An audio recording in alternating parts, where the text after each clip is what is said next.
This message is just for you. You are good enough. This is the episode for you. Misleading claims about language learning are everywhere, and we have to be prepared to protect ourselves. If you are looking around and wondering why everyone seems to be finding language learning so much easier than you are, I made this video just for you. So we talk a lot on the Language Confidence Project about comparing ourselves with others. A couple of weeks ago, I did a whole week on some of the angles that self-comparison can take to lead us into thinking that the rest of the world has it sorted while we are lagging behind. But today I want to look at the effects that the outside world is having on our tendency to compare ourselves with others and to conclude every time that we're the ones that are missing something. So for years now, we've been surrounded by people saying things like social media makes everything look perfect, social media isn't real life, social media is bad for our self-esteem. And the most obvious examples of that are the stereotypical accounts of the rich and famous, the digital nomads, the hustle gurus, detailing their glamorous lives and advising the rest of us to follow suit if we want to reach our dreams and goals. But it's not just the actors and the supermodels and the lifestyle influencers, is it, that are making our dreams feel far away? And it's not just social media, is it?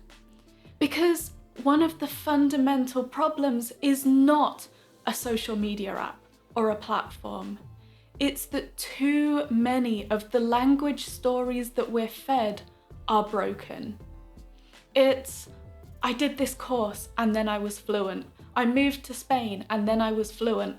I learned French at school, realized I was really good at languages, so I learned Italian and Japanese too.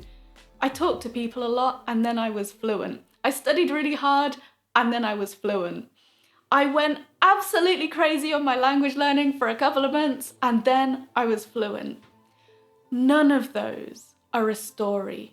At best, they're taglines. They are a vast oversimplification of what went on behind the scenes. One of two things is wrong. Either the process is being vastly understated or the result is being vastly overstated.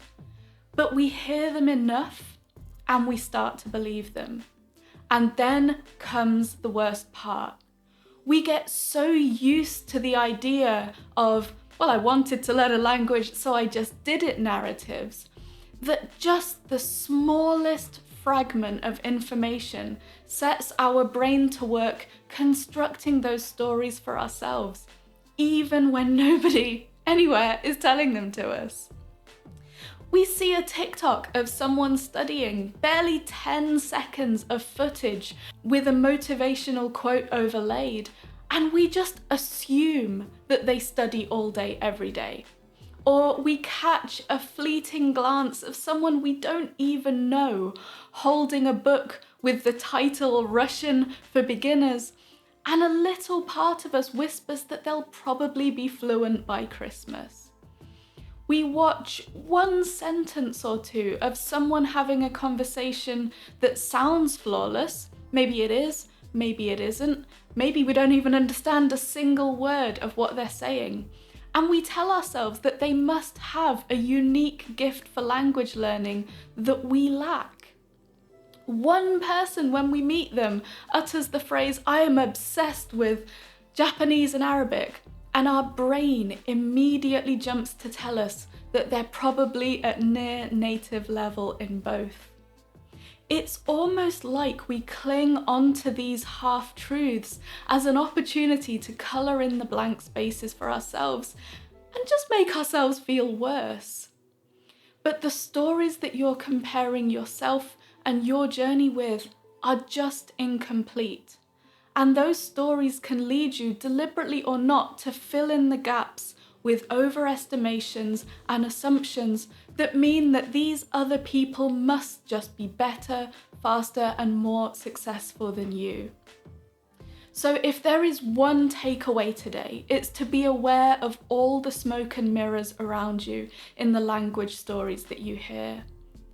And if there are two takeaways today, it's beware the language fairy tales and beware all the blank spaces your brain has set about joining together entirely creatively when you try to build a mental picture of someone else's story. Beware doodling in those blank spaces. Don't stand for it, language learners. Don't let this stuff permeate your skin and make you feel like you're slow or behind or doing it wrong. Instead, insist on the truth.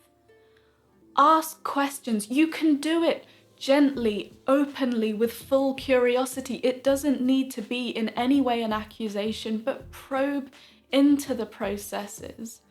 Demand conversations where we don't just brush the ordinary stuff under the carpet, because all these details really matter. You're doing fine.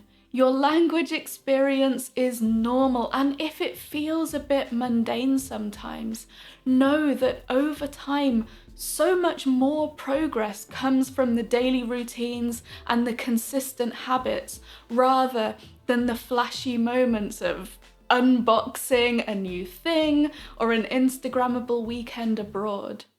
Go at your own pace. Do what you think is right for you, and I promise you all this hard work will pay off. Have a wonderful day, and I will see you back here tomorrow.